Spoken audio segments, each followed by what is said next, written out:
इस एग्जाम को कैसे क्लियर करना है। तो सबसे ज़्यादा जो वेटेज होता है मैथ्स रीजनिंग के साथ पीवाईक्यू और जो मॉक टेस्ट है उनका क्या इम्पोर्टेंस होता है। लास्ट टाइम में अगर कोई सिलेक्शन हमें चीज़ दिला सकता, हर एस्पायरेंट के जीवन में जब वो तैयारी कर रहा होता है मुश्किलें आती हैं, उनको कैसे डील करना है। तैयारी के दौरान अगर कोई सबसे बड़ी समस्या हम कह सकते हैं बिल्कुल जीरो लेवल के बेसिक से स्टार्ट किया। बहुत सारे एग्जाम देते हैं, आपका सिलेक्शन नहीं हो रहा, आपको घबराना नहीं है, ना ही इससे पीछे हट। वर्दी पहनने के बाद आपके जीवन में क्या क्या चेंजेस आए। हमारे समाज में एक लड़की जब वर्दी धारण करती है, जब मेरा सिलेक्शन हो सकता है तो आपका भी सिलेक्शन होगा। कोई भी क्वेश्चन किसी भी तरह से आ जाए आप उससे डील कर सकते हैं। तो आप भी ये जॉब ले सकते हैं।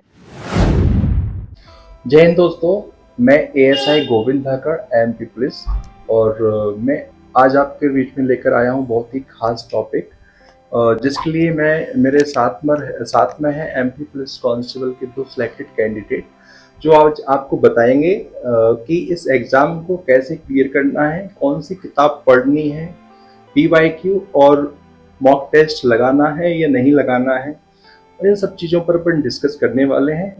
तो स्वागत करता हूं मैं आप दोनों का। तो सबसे पहले मैं आपका इंट्रो जानना चाहूँगा कि आपका नाम क्या है, आपका गृह जिला और आपकी किस पोस्ट पर आप पोस्टेड हैं, तो बताइए हमारे दर्शकों को।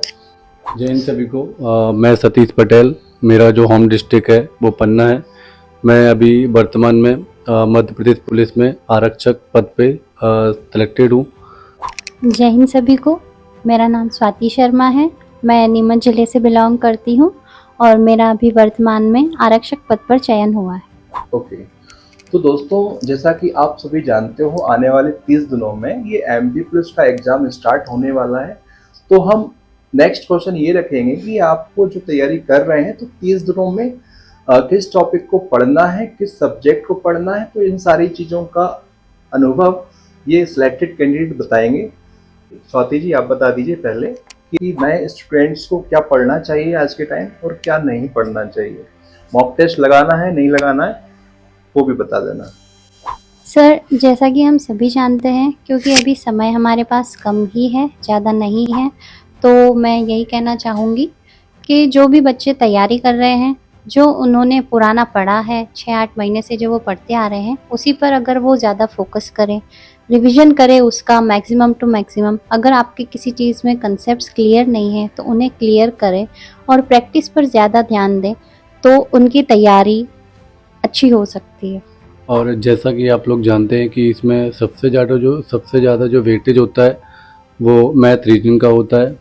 तो आपने जो अभी तक पढ़ा है मैथ रीजनिंग में उसी का रिवीजन कीजिए और जो आपके जो भी टॉपिक्स वीक्स हैं उनको आप अच्छी तरह से मजबूत कर लीजिए।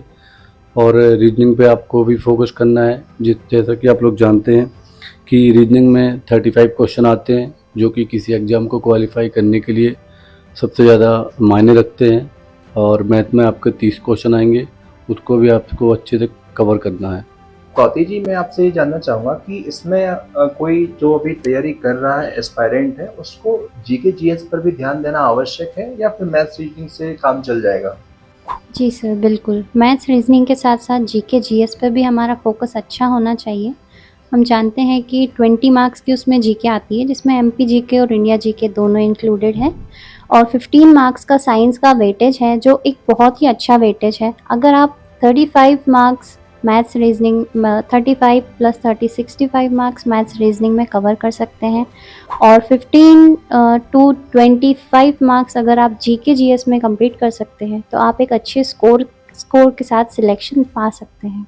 तो दोस्तों आपने देखा कि आपको कोई ऐसा सब्जेक्ट नहीं है कि ओनली एक सब्जेक्ट या 2 सब्जेक्ट पढ़कर आप सिलेक्शन ले सकते हैं।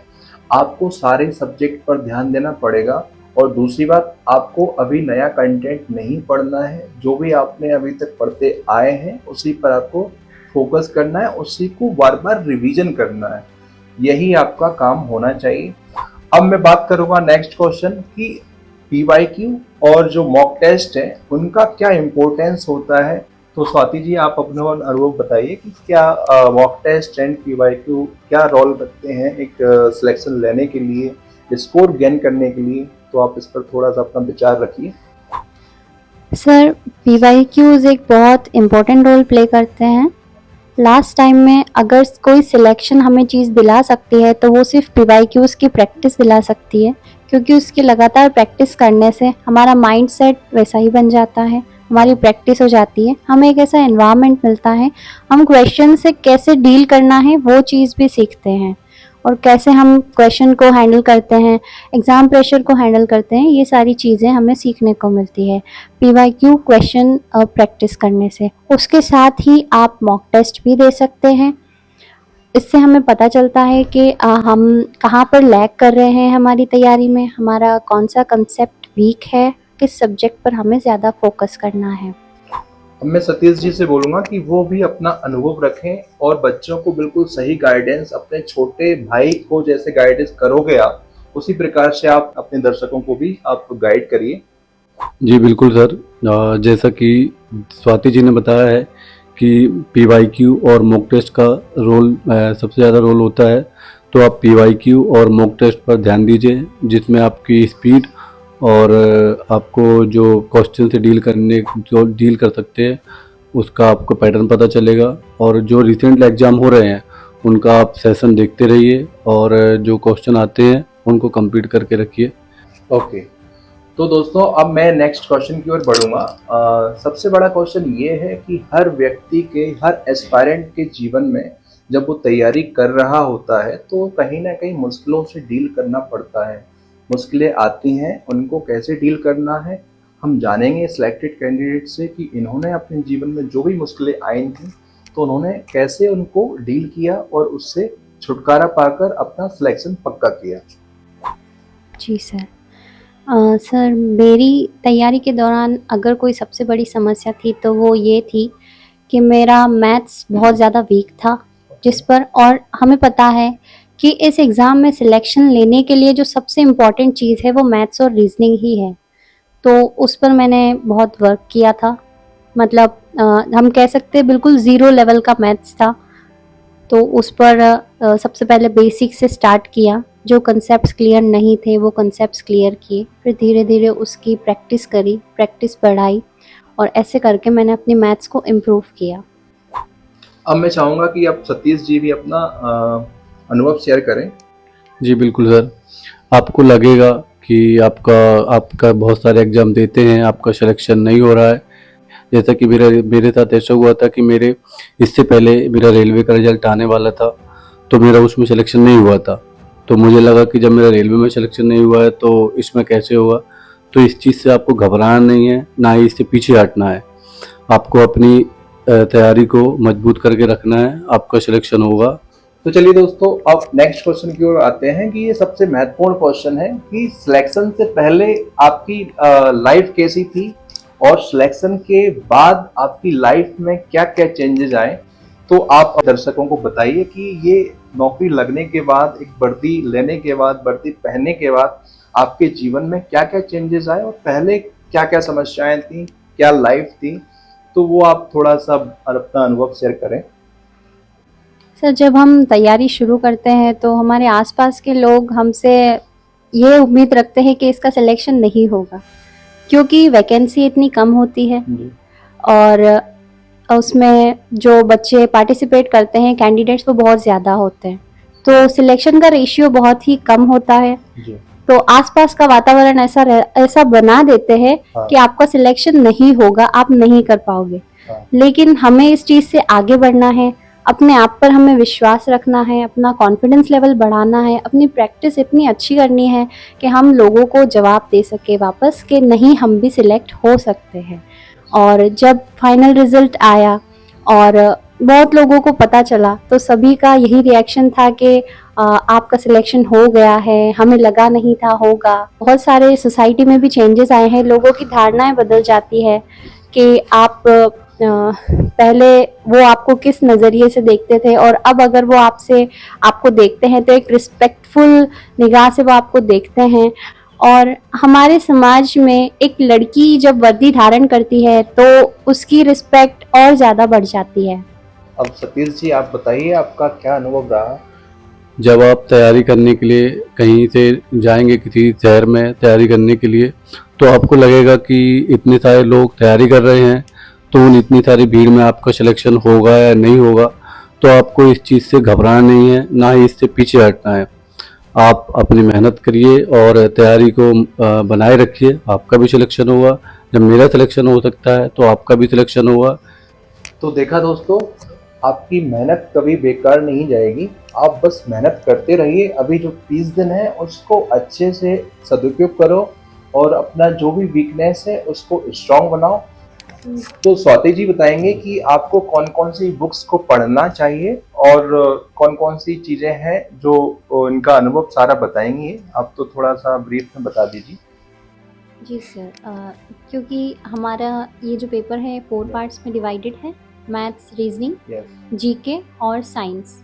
तो मेरा मैथ्स में जैसा कि मैंने बताया कि थोड़ा वीक था, तो पहले मैंने अपने कंसेप्ट्स क्लियर किए, जिसके लिए मैंने अपने ज़िले में ही एक कोचिंग ज्वाइन की थी। वहाँ से मैंने पढ़ा है और वहीं से मैंने अपने कंसेप्ट्स क्लियर किए और अपने अपना बेस मतलब बिल्कुल स्ट्रॉन्ग कर लिया कि कोई भी कंसेप्ट, कोई भी क्वेश्चन किसी भी तरह से आ जाए, आप उससे डील कर सकते हैं। सबसे पहली चीज़ यही थी मैथ्स में। और रीजनिंग में आप फोकस कर सकते हैं एनालिटिकल रीजनिंग पर, एनालॉजी वगैरह पे। और उसमें आपको रीजनिंग में ज़्यादा फोकस तो प्रैक्टिस पर ही रहता है। आप जितनी अच्छी प्रैक्टिस करते हैं उतना अच्छा आपका कंसेप्ट क्लियर होता है, आपकी स्पीड भी इम्प्रूव होती है। और उसके बाद जीके में, जीके तो अथाह है, लेकिन फिर भी कुछ ऐसी बहुत सी चीज़ें ऐसी होती है जो इम्पॉर्टेंट होती है, हमें लगता है वो नहीं होगी पर होती है। जैसे कि बहुत बेसिक्स कंसेप्ट्स पूछते हैं, ज़्यादा डिटेल में नहीं जाते। और जीएस अगर मैं बात करूँ साइंस की, तो साइंस का वेटेज बहुत अच्छा होता है हमारे एग्ज़ाम में। और साइंस हमें बहुत अच्छे से प्रिपेयर करनी होती है। साइंस को हमें बिल्कुल डिटेल से और फैक्चुअल पढ़ना होता है। ज़्यादा आप फैक्ट्स पर फोकस कर सकते हैं और जैसे कि डेली साइंस होती है उस पर आपको फोकस करना रहता है। अब सतीश जी बताएंगे कि बुक्स कौन सी बेस्ट होती है। तो जैसा कि स्वाति जी ने बताया है कि कौन कौन से आपको सब्जेक्ट्स आते हैं, तो जैसे मैथ के बारे में बताया, तो मैथ से रिलेटेड आपके पास जो भी बुक्स है उसी को आप फॉलो अप कीजिए और उसको कंप्लीट कीजिए। जो भी आपको उसमें जिस भी टॉपिक में आपको डाउट रहता है उसको अच्छी तरीके से कंप्लीट करके उसके क्वेश्चन कंप्लीट कीजिए। और रीजनिंग को लेके जैसे स्वाति जी ने बताया है कि आपका एनालिटिकल रीजनिंग और लॉजिकल रीजनिंग आपको दोनों पार्ट्स कंप्लीट करना है। और इसके जहाँ से भी आपको इससे रिलेटेड जो भी क्वेश्चन है आप उसको मॉक टेस्ट के रूप में या फिर अपने रूप में सॉल्व कर सकते हैं। और जैसा कि जीके के बारे में बताया है, तो आपके पास जो भी जीके की बुक हो उसको आप मल्टीपल जो एक ही बुक को प्रेफर कीजिए और उसी बुक को मल्टीपल टाइम रिवीजन कीजिए, जिससे आपको आपके सारे डाउट क्लियर होंगे। और इसी के साथ जो आपका साइंस का सेगमेंट है, तो साइंस को लेके ऐसा है कि अब व्यापम में इसके अच्छे क्वेश्चन आते हैं। जैसा कि इन्होंने बताया कि डेली साइंस से संबंधित और प्रैक्टिकल से संबंधित भी जो सारे क्वेश्चन हैं वो आप कंप्लीट कर सकते हैं। आपके पास जो भी बुक है उसको प्रेफर कीजिए और उसी को मल्टीपल टाइम रिवीजन कीजिए, जिससे आपके डाउट क्लियर होंगे और आप ज़्यादा से ज़्यादा क्वेश्चन को अटेम्प्ट कर सकते हैं। आप नंबर भी गेन इसी से करेंगे। धन्यवाद। तो बहुत ही अच्छे तरीके से सतीश जी एंड स्वाति जी ने ये कौन सी किताबें पढ़नी है और कितना पढ़ना है, कौन से सब्जेक्ट पर कितना ध्यान देना है, बहुत ही अच्छे तरीके से इन्होंने डिस्क्राइब कर दिया। तो अब हम आगे जानेंगे ट्रेनिंग कैसी होती है, कितना टाइम की होती है और ट्रेनिंग के टाइम में आपका स्केड्यूल क्या रहता है डे का। तो वो इनसे जानते हैं इनका अनुभव कैसा है, क्योंकि अभी ये ट्रेनिंग कर रहे हैं तो इनको अच्छे से पता है। तो बताइए आप सतीश जी, आपका अनुभव क्या है। जैसा कि आप लोगों को पता है कि जो 2023 वाले बैच की अभी ट्रेनिंग चल रही है, तो हम लोग अभी ट्रेनिंग पीरियड में हैं। तो इसका मैं आपको शेड्यूल बता देता हूँ, क्योंकि बहुत सारे लड़कों का क्वेश्चन रहता है कि ट्रेनिंग पीरियड का शेड्यूल कैसा रहता है, क्या क्या यहाँ पे एक्टिविटी होती है, क्लासेस कैसी लगती है। तो मैं आपको एक इसका ब्रीफ सा डिटेल दे देता हूँ। तो सबसे पहले आपको उठना पड़ता 5:30 बजे, आपको मॉर्निंग में ग्राउंड में फॉलो अप होना पड़ता है। उसके बाद आपका 2 पीरियड पीटी परेड के लगते हैं। उसके बाद आपको 1 घंटे के लिए ब्रेक मिलता है लंच के लिए, तो आपका लंच हो जाता है। उसके बाद आप 1 घंटे में नहा धो के आपकी वर्दी वगैरह तैयार होके आप इंडोर क्लास के लिए रवाना होते हैं, जहाँ पर बीएनएसएस हो गया, वीएनएस हो गया, पुलिस की भूमिका हो गई, इससे संबंधित सब्जेक्ट पढ़ाए जाते हैं। इसके बाद 1 बजे या 2 बजे के समथिंग वहाँ से आते हैं। फिर हम लोग 2 घंटे के लिए ग्राउंड में जाते हैं, ड्रिल वगैरह होती है वहाँ पर। उसके बाद आपका एक स्पोर्ट का पीरियड लगेगा। फिर उसके बाद आपका हर सैटरडे को एक एक्स्ट्रा करिकुलर एक्टिविटी कराई जाती है, जिसमें आप अपनी मनपसंद जो आपका हॉबीज़ है उसको सेलेक्ट कर सकते हैं, जैसे कि फ़ोटोग्राफी, सिंगिंग, कुकिंग, ड्रामाज, इसमें आप पार्टिसिपेट कर सकते हैं। ओके, तो अब मैं जानना चाहूँगा स्वाति जी से, अब इनका अनुभव कैसा रहा, कैसा रहता है ट्रेनिंग के टाइम, और क्या क्या एक्टिविटीज़ होती हैं उन पर भी ये गौर करें कि ताकि जान सकें कि ट्रेनिंग के टाइम और इसके अलावा और भी कुछ एक्टिविटीज़ होती हैं जिसमें आपकी हॉबीज़ होती है इस टाइप की, तो आप थोड़ा सा डिटेल में बता दीजिए। सर, ट्रेनिंग पीरियड का स्केड्यूल सतीश जी ने जैसा कि बताया है वैसा ही रहता है। देखा जाए तो थोड़ा सा बिजी सा स्केड्यूल रहता है, लेकिन फिर भी इसमें कुछ समय ऐसा होता है जिस पर हम अपनी हॉबीज़ पर वर्क करते हैं, कुछ करिकुलर एक्टिविटीज़ हम करते हैं, गेम्स स्पोर्ट्स प्ले करते हैं, क्लब एक्टिविटीज़ हम खेलते हैं जो हमारी हॉबीज़ से रिलेटेड होती है। उसके अलावा बहुत सी चीज़ें होती है, जैसे कि बहुत सेमिनार्स होते हैं जिससे हमारा नॉलेज गेन होता है। जो चीज़ें हमें आगे पुलिस हमारी जो जॉब है उसमें काम आने वाली होती है, उन सभी से रिलेटेड सेमिनार्स लगते रहते हैं और बहुत सी इंटरेस्टिंग चीज़ें होती है। यहाँ पर बिल्कुल भी बोरियत फील नहीं होती। अगर आप एंजॉय करेंगे तो सच मानिए बहुत अच्छा लगता है। दोस्तों के साथ घुल मिलकर रहिए, अच्छे से एंजॉय कीजिए। ट्रेनिंग पीरियड लाइफ में बार बार नहीं आता है, तो मतलब मैं तो बहुत एंजॉय करती हूँ और बहुत मज़ा आता है सभी के साथ। जैसा कि दोस्तों मैं बता दूं कि जैसा स्कूल टाइम और कॉलेज टाइम ये हमको याद रहता है ना, और जब सर्विस लग जाती है उसके बाद जो ट्रेनिंग पीरियड रहता है वो आपको जीवन भर तक याद रहेगा। तो ये इतना इंटरेस्टिंग टाइम होता है, इतना मोस्ट वैल्यूएबल टाइम होता है, तो आप इसको एंजॉय जरूर करेंगे।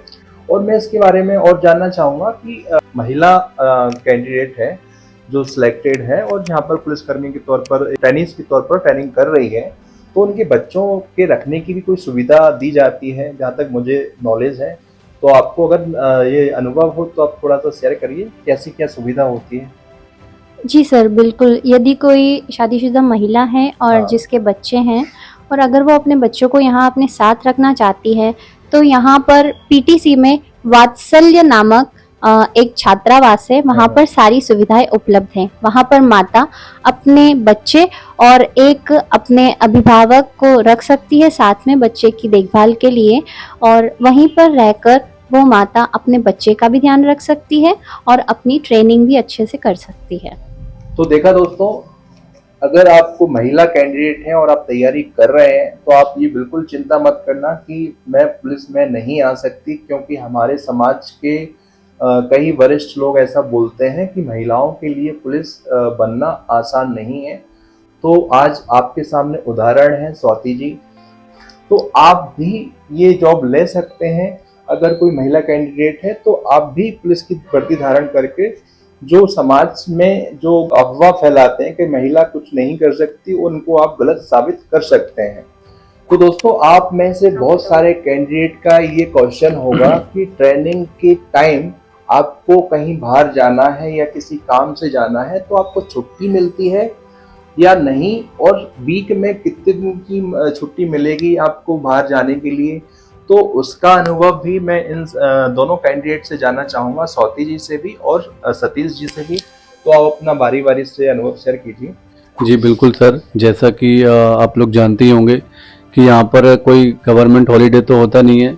संडे को आपको आपका नाश्ता करके खाना खा के आपको 2 बजे के बाद आपको आउट पास के लिए आपकी जो डेली जो हफ्ते भर की जो रिक्वायरमेंट्स रहती हैं, आपके खाने पीने का जो सामान रहता है उसके लिए आपको मार्केट जाने मिलता है, जो 2 बजे से या समथिंग 2 बजे से लेकर 7 बजे तक का भी हो सकता है। अलग अलग ट्रेनिंग सेंटर में अलग अलग शेड्यूल है सर इसका।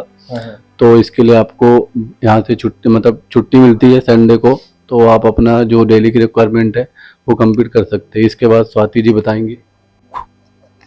सर, आउटपास में बहुत सी ऐसी एक्टिविटीज़ हम करते हैं, जैसे पूरा वीक हम एक बिजी स्केड्यूल में निकालते हैं, तो संडे को कई बार हम एंजॉय करते हैं। जैसे आप बाहर घूमने जा सकते हैं, कहीं मंदिर वगैरह, आपको मूवी देखनी है आप वहाँ जा सकते हैं, आप फ्रेंड्स के साथ एंजॉय कीजिए। क्योंकि अगर हम पूरा वीक इतना बिजी स्केड्यूल में वर्क करते हैं पूरी श्रद्धा के साथ, तो एक संडे हमें खुद के लिए भी मिलना चाहिए, और वो यहाँ पर मिलता है हमें खुद के साथ टाइम स्पेंड करने के लिए। अगर आपकी फैमिली आती है तो उनसे मिलने के लिए, और अपने फ्रेंड्स के साथ बाहर जाने घूमने के लिए मिलता है। ओके, सो मैं इन दोनों का बहुत बहुत धन्यवाद करना चाहूँगा कि इन्होंने इतना अच्छे से पूरी चीज़ें डिस्क्राइब की और अपना बहुमूल्य समय निकाल कर यहाँ पर आए और आप सभी को वो सारी चीज़ें बताएं, वो शायद आपको अभी तक नाम पता हो। तो आपको मैं यही कहना चाहूँगा कि आप तैयारी में लगे रहिए, और अभी आपके पास जो भी टाइम है, आप जैसे कि आपको पता है कि आने वाले समय में भर्तियाँ आएंगी, 2026 में भी आएंगी, 27 में भी आएंगी। जैसा कि सीएम साहब ने एक घोषणा की थी कि 22,500 वैकेंसी आने वाली हैं, तो आप बिल्कुल लगे रहिए, आपका सिलेक्शन इसी बार ले लो। और अगर आपने इस चैनल को सब्सक्राइब ना किया हो तो वो आप सब्सक्राइब कर सकते हैं। तो ठीक है दोस्तों, मिलते हैं फिर किसी नेक्स्ट वीडियो में इसी टाइप्स की इंस्पिरेशन स्टोरीज के साथ।